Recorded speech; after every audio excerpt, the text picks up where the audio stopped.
Hi hello రైతు సోదరులకు నమస్కారం. మీరు చూస్తున్నారు ఎంబ్రేతన్స్ యూట్యూబ్ ఛానల్. నేను పిచ్చినాకండి. సో ప్రజెంట్ వచ్చేసి మనం ఏదైతే మన పత్తి పంట ఉందో ఈ పత్తి పంటలో వీడియో తీయబోతా ఉన్నాము. ఏంటి లాస్ట్ 4 డోస్ స్ప్రే చేసాము ఈ పత్తి పంటకి. మనం ఫస్ట్ డోస్ చూసుకున్నట్లయితే జేటీ స్టార్ స్ప్రే చేసాము దీనికి.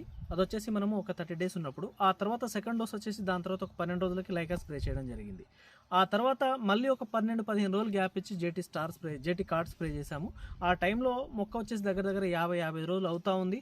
ఆ టైంలో ఫ్లవరింగ్ రావాలి, వచ్చిన పూత కాస్త కాపుగా మారాలని చెప్పేసి అది స్ప్రే చేసాము. దాని తర్వాత కాపు సెట్టింగ్ అనేది ఎలా జరిగిందో చూపిస్తాను. లాస్ట్ వీక్ వచ్చేసి మనము 10 రోజుల క్రితం ఏదైతే ఉందో ఈ రాజల్ గోల్డ్ స్ప్రే చేసాము. వర్షం పడతా ఉంది, దగ్గర 15 రోజులు వర్షం పడ్డది. అయినా కూడా మీరు ఏ చెట్టును చూసుకున్నా కూడా ఆకు కింది భాగంలో కానీ వెనక భాగంలో కానీ ఎక్కడా కూడా చిన్న తేడా లేదు. తోట చూసుకున్నట్లయితే మొత్తం తోట గ్రీనిష్గా చాలా పచ్చగా నీట్గా ఉంది. ఒక్కసారి చూద్దాము ఎన్ని కాయలు ఉన్నాయో చెట్టుకి. మనం ఇప్పటివరకు ఓన్లీ జేటీ అగ్రిటెక్ వాళ్ళది 4 డోసెస్ వాడాము.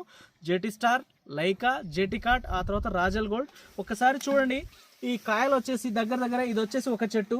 ఈ చెట్టుకు వచ్చేసి ఇప్పటికీ మనము దగ్గర కాయలు లెక్క పెట్టాను, 52 కాయలు ఉన్నాయి. ఆ తర్వాత పైన పూత చూసుకుంటే దగ్గర ఒక 30 కాయ ఉంది ప్రజెంట్. ఈ పూత 52 కాయలు లెక్క పెట్టాను. ఆ తర్వాత పూత వచ్చేసి ఒక 30 దాకా ఉంది, అంటే అరౌండ్ ఒక 80.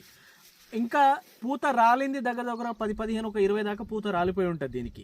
ఓన్లీ వాడిందల్లా జేటీ స్టార్, లైకా, జేటీ కార్డ్, ఆ తర్వాత రాజల్ గోల్డ్. ఈ రాజల్ గోల్డ్ స్ప్రే చేసిన తర్వాత ఇన్ని 15 రోజులు వర్షం పడ్డా కూడా మీరు ఎక్కడ చూసుకున్నా కూడా తోట మొత్తం చూపియండి.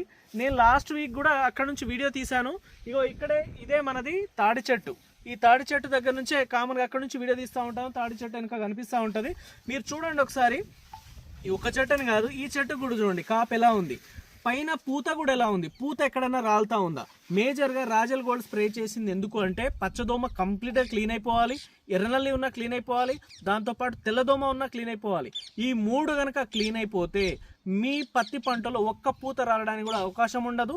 కాపు సెట్టింగ్ ఇలా జరుగుతూ ఉంటుంది, ఇంతకంటే బ్రహ్మాండంగా జరుగుద్ది వాస్తవంగా. ఎందుకంటే రీసెంట్గా వర్షాలు కురిసినాయి కనుక దానికి కొంత పూత రాలింది. మీరు ఇక్కడే కాదు చూసుకోవచ్చు కామన్గా. ఇక్కడ ఈ చెట్టు కూడా చూడండి, మొత్తం పూత కాపు. ఇది వచ్చేసి జస్ట్ 70 రోజుల పంట. పూత కాపు కనిపిస్తూ ఉంది. ఒక 10-15 డేస్ తర్వాత కనుక మీరు చూసుకున్నట్లయితే చాలా చక్కటి కాపు సెట్ అవ్వడానికి అవకాశం ఉంటుంది. ఇంకా అంటే వస్తున్న పూత కూడా మొత్తం కాపు మారడానికి అవకాశం ఉంటుంది. సో ఖచ్చితంగా 4th డోస్గా మీరు రాజల్ గోల్డ్ స్ప్రే చేసుకోండి. నేను నెక్స్ట్ డోస్ కూడా అదే చేయబోతా ఉన్నాను. ఎందుకంటే నాకు ఇది స్ప్రే చేసిన తర్వాత పూత చూడండి ఎంత నీట్గా క్లియర్గా కనిపిస్తూ ఉందో, ఇంత బ్రహ్మాండంగా కనిపిస్తుంది కనుక ఇంకో డోస్ స్ప్రే చేస్తే ఖచ్చితంగా చాలా చక్కటి రిజల్ట్ వచ్చే అవకాశాలు ఉన్నాయి కనుక మళ్ళీ నేను ఇదే స్ప్రే చేయబోతా ఉన్నాను. అది కూడా ఇంకో వీడియో రూపంలో మీకు ముందుకు వస్తాను. థ్యాంక్ యూ అండి.